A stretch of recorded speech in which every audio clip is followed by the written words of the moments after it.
convidamos o deputado estadual do Partido dos Trabalhadores, Luiz Cláudio Marcolino, para falar então também juntamente, neste momento com a gente aqui, sobre essa expectativa para o ano que vem, né, Mariana Fanti? Sem dúvida. Com a palavra, deputado, seja muito bem-vindo, mas também temos outra deputada aqui conosco, Janaína Pascoal, do PRTB. Sejam ambos muito bem-vindos. Vamos falar um pouquinho sobre a expectativa, por favor, Marcolino. Primeiro, muito obrigado pelo convite. Estamos retomando agora a Assembleia Legislativa. Estive como deputado de 2011 até 2015. E para a gente é importante retomar agora a Casa Legislativa. A Assembleia é um espaço de construção, de diálogo. Quero saudar, inclusive, a deputada Janaína Pascoal também. Foi nossa candidata agora ao Senado. Fez um belo trabalho na Assembleia nesses 4 anos que se passaram. E aqui esse é o espaço, onde todos os partidos, todas as representações têm aqui o espaço de uma construção de uma política efetiva para o Estado. Muito bem, por favor, deputada. Agradeço o convite, cumprimento o deputado pela eleição, desejo um mandato abençoado. Essa casa é uma grande escola, uma casa que ensina a todos termos a capacidade não só de falar, mas de ouvir, de mudar de opinião, de construir em conjunto. Então é uma passagem, eu termino o meu mandato, o senhor começa e eu termino no dia 14 de março, meu último dia aqui, mas eu agradeço ao povo de São Paulo e agradeço a Deus esta oportunidade de aprendizado, de engrandecimento espiritual e humano que essa casa possibilitou. Realmente um grande presente de Deus e do povo de São Paulo. Mariana, acho que a gente pode, essa introdução da deputada Janaína Pascoal, justamente tentando, já que ela puxou isso, trazendo para o deputado, o que a senhora mais achou interessante durante todo o mandato da senhora? A senhora falou que a Assembleia Legislativa é uma escola. O que mais fica de positivo para a senhora durante todo esse período? Eu acredito, primeiro, que nós aprendemos muito a conviver com as diferenças. Eu já tinha um bom treino, porque eu tenho uma visão um pouco mais conservadora e sou professora na USP há muitos anos, que é um ambiente muito mais progressista. Então eu já tinha, vamos dizer, esse treinamento. Mas eu pude perceber a dificuldade que alguns colegas tiveram dessa convivência com as diferenças e acho que eu pude até auxiliar muitos colegas nesse sentido. E também pude aprimorar essas minhas capacidades. Essa passagem, eu penso que o deputado estadual, ele tem algo melhor, vamos dizer assim, ele sai na frente do federal pela proximidade com a população. Eu ainda digo isso com todo respeito. O deputado federal, ele fica muito encastelado, porque Brasília é a corte. Aqui não, aqui nós estamos efetivamente junto com a população. Então, é uma passagem que ensina muito. Tá? Eu vou dar um exemplo bobo, mas que eu acho que vai ser importante. E o colega já foi deputado, então também tem a sua experiência anterior para compartilhar conosco. Eu sempre fui muito crítica a esses projetos de denominação, a esses projetos de semanas comemorativas, homenagens. Eu sempre, quando estava fora, eu entendia que era assim, um expediente do parlamentar para não fazer coisas consistentes, vamos dizer assim. Quando eu entrei, eu aprendi que os deputados apresentam esses projetos porque o povo pede. Então, olha que interessante, Na minha primeira semana, pessoas começaram a bater na minha porta, olha, eu queria que a senhora fizesse a semana disso, a semana daquilo, o dia da doença tal. Eu não vou dar assim, os detalhes para as pessoas não serem identificadas e não ficarem magoadas. Mas eu falei, não, eu não vou fazer projeto de denominação, nem homenagem, nem semana. Eu quero fazer projetos que tenham impacto na vida das pessoas. A reação dos eleitores foi muito ruim. Não, então você não é sensível aos problemas de quem tem tal doença, você não é... Então, essa vivência ensina, sabe? Ensina você a entender que muitos dos atos dos nossos representantes, que nós mesmos criticamos, eles ocorrem em atenção ao pedido do eleitor. Então, hoje eu me sinto muito mais capaz até de traduzir essas questões para a população. inclusive em sala de aula, que também é muito o meu lugar. Não, isso é muito curioso, né? Porque da mesma forma que a senhora, antes de entrar no parlamento, tinha essa imagem, muitas outras pessoas têm essa imagem também de quando o parlamentar institui, então, essas semanas, esses dias comemorativos. Então, tá aí a explicação. Foi uma explicação, sem dúvida, muito rica. Não tenho dúvida que, como essas, devem ter tido... Tem vários. Eu vou escrever um livro sobre isso. Olha, daria, sem dúvida, um ótimo livro. Eu compraria.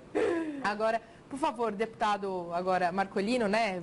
Volta aqui à Assembleia, né? A última vez foi em 2015, mas agora com um governo, digamos, um pouco diferente, né? Aqui no estado de São Paulo, totalmente politicamente na contramão do que o Partido dos Trabalhadores, que é o partido pelo qual o senhor foi eleito, acredita, inclusive com muitas propostas de privatização por parte do governo estadual. Eu gostaria de saber como o senhor vai se posicionar, né? A partir de partir de março, dia 15 de março, aqui na Assembleia. Na verdade, assim, eu vou manter o meu posicionamento. A minha origem, eu fui dos sindicatos bancários, presidente dos sindicatos bancários, São Paulo, Osasco região. Hoje eu sou vice-presidente da Central Única dos Trabalhadores e nós já vivenciamos muitas privatizações, não só no sistema financeiro. Nós já perdemos o Banespa aqui no estado de São Paulo, nós já perdemos a nossa Caixa no estado de São Paulo, 2 bancos que o acompanhavam, inclusive... não é só a questão era o dia a dia das pessoas. O que a organização mexe na vida das pessoas, que mexe na vida de um município. Quando nós perdemos o Banespa e a nossa Caixa, muitas agências foram fechadas no estado de São Paulo. Muitas vezes o município ele para de funcionar porque o banco era a única agência que tinha do Banespa naquela cidade. Ao você fecha uma agência do Banespa, fecha uma agência da nossa Caixa, por mais que o Banco do Brasil comprou a nossa Caixa na época, impacta na vida das pessoas. E agora a gente vê de novo o governo falar em privatizações. Nós já perdemos a Eletropaulo, já perdemos parte do metrô, e agora com o risco de perder a Sabesp e outras empresas importantes. Até parques estaduais que são importantes para a população, a gente já viu o governo passado privatizar. Quando eu estava na legislatura até 2015, houve essa tentativa, a gente conseguiu barrar esse processo, tal como líder da bancada do PT na época. Nós obstruímos praticamente esse projeto, ele não foi aprovado na legislatura que fazia parte. E para a gente não vai ser diferente agora. A Sabesp é uma empresa importante hoje para o estado de São Paulo. É uma empresa importante quando a gente fala, não é só para a população que paga ali a conta de água. Nós temos hoje muitas empresas que dependem da água. Muitas empresas vêm para o estado de São Paulo, inclusive pela qualidade da água que tem no estado de São Paulo. É que você privatiza uma empresa como a Sabesp, você está mexendo não só com o dia a dia, com a vida do consumidor, mas você mexe inclusive com o desenvolvimento do estado de São Paulo, você colocar na mão de uma empresa privada a gestão da Sabesp.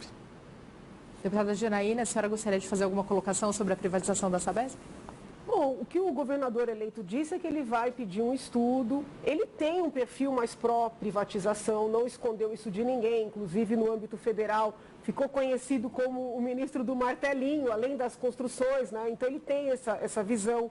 Mas ele entende que a Sabesp é um patrimônio aqui do Estado, não só patrimônio do seu ponto de vista de dinheiro, mas de conquista de qualidade de trabalho, de água. Então ele falou que vai pedir um estudo. A Assembleia é um espaço de construção. Por exemplo, o governador João Dória mandou uma série de projetos para cá de desestatização. Alguns eu apoiei, outros não, mas todos os textos que chegaram, eles foram aprimorados aqui dentro. Então eu acredito que entre a decisão de pedir o estudo e, vamos dizer assim, o resultado disso, vai ter muito diálogo, vai ter muita construção.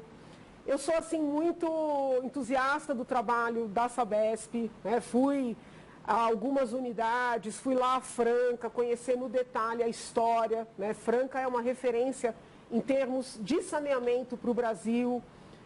Pude ouvir, por uma reunião de quase 7 horas, o professor Vanzo, que foi o homem que revolucionou o saneamento de Franca. Então, eu tenho certeza que o governador eleito vai, vamos dizer assim, parar para escutar todas essas histórias antes de bater o seu martelo nessa questão. E para a gente, Maria, é importante também quando a gente fala na Sabesp, não estamos falando na água, estamos falando no saneamento básico. Se a gente olhar a região de Ubatuba, você vê até hoje ainda, você não tem saneamento básico em 100% das cidades do litoral norte, que é uma região importante para o turismo do nosso estado. Se a gente olhar aqui na região da macro de Osasco, que é a região de Osasco, onde passa o rio Tietê, boa parte das cidades ainda não tem saneamento básico.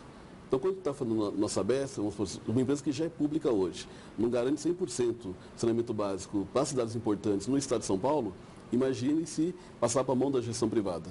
E a mão da gestão privada está pensando no lucro. não está pensando no desenvolvimento do Estado de São Paulo. Né? E a empresa pública, qual que é importante também, né, deputado? Ela cria condição de gerar mais recursos para o Tesouro Estadual.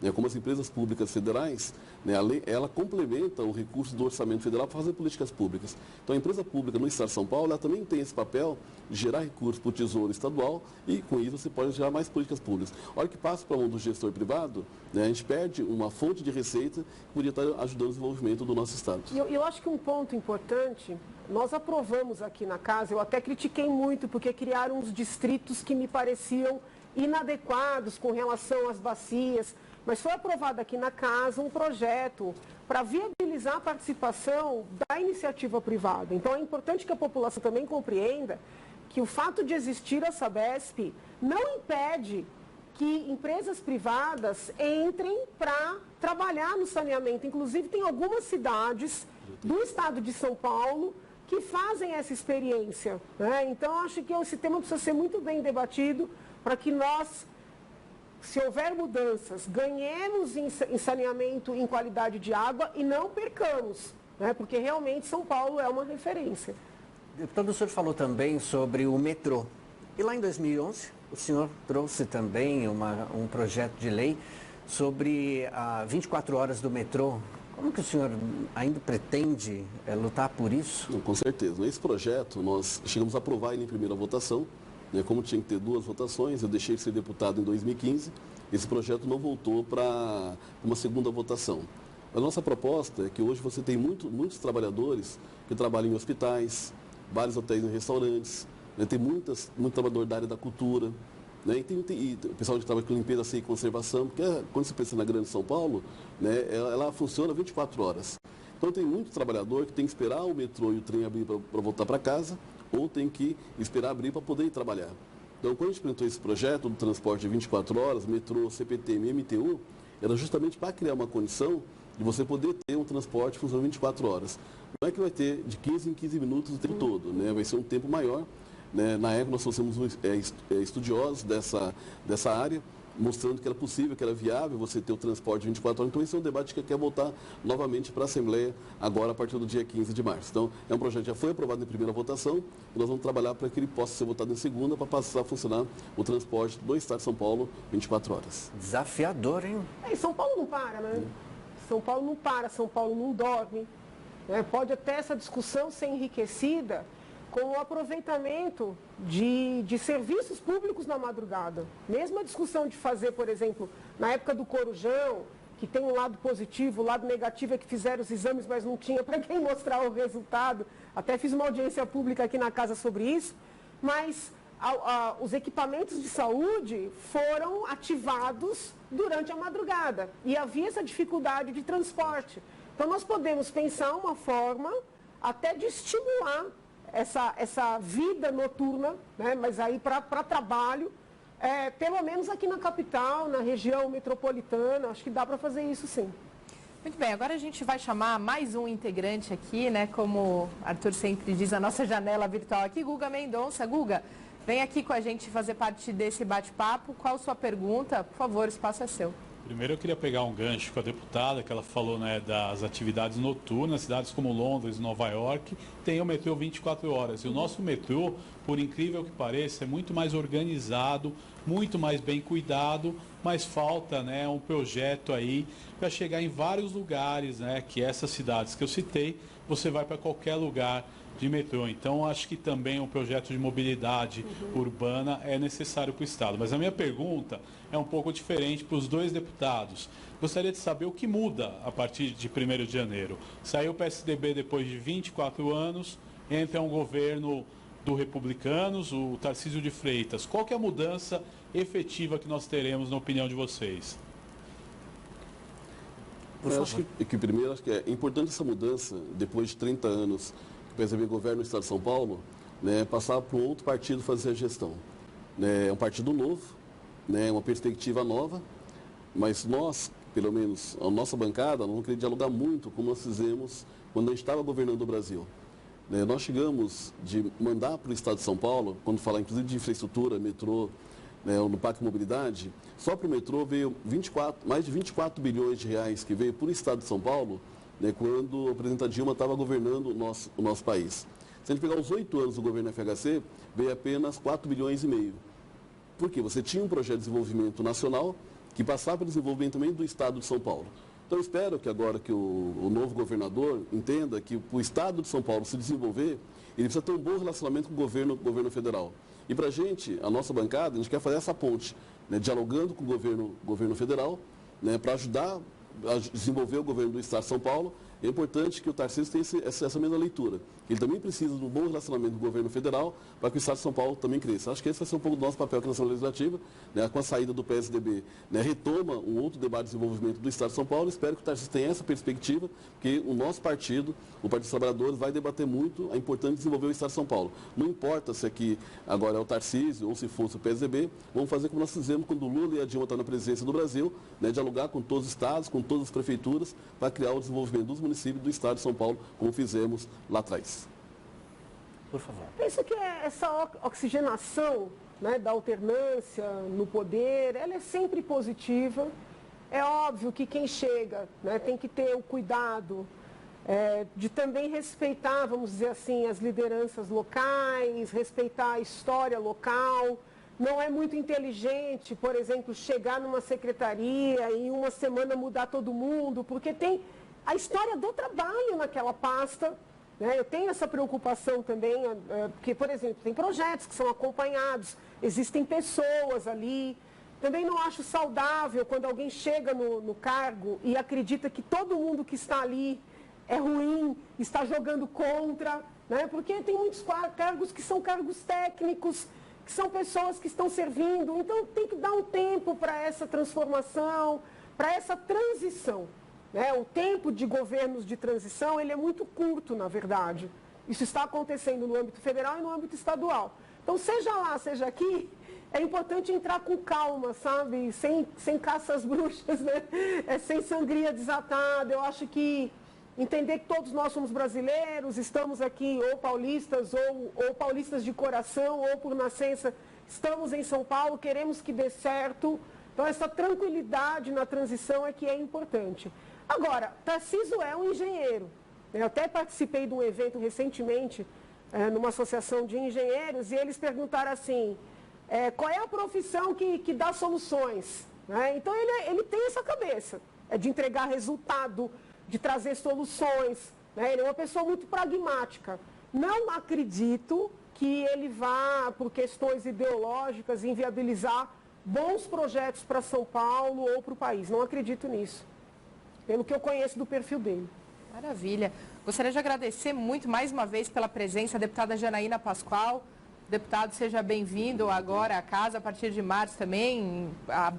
Mais uma vez, estúdio Alesp, sempre aberto para ambos. Deputada Janaína, deputado Marcolino. Arthur? Muito bem, a gente reforça então a importância do senhor aqui, dos senhores conosco, justamente porque esse diálogo, juntamente com o cidadão que está lá do outro lado. Que bom. Mariana, é contigo, vou jogar a bola.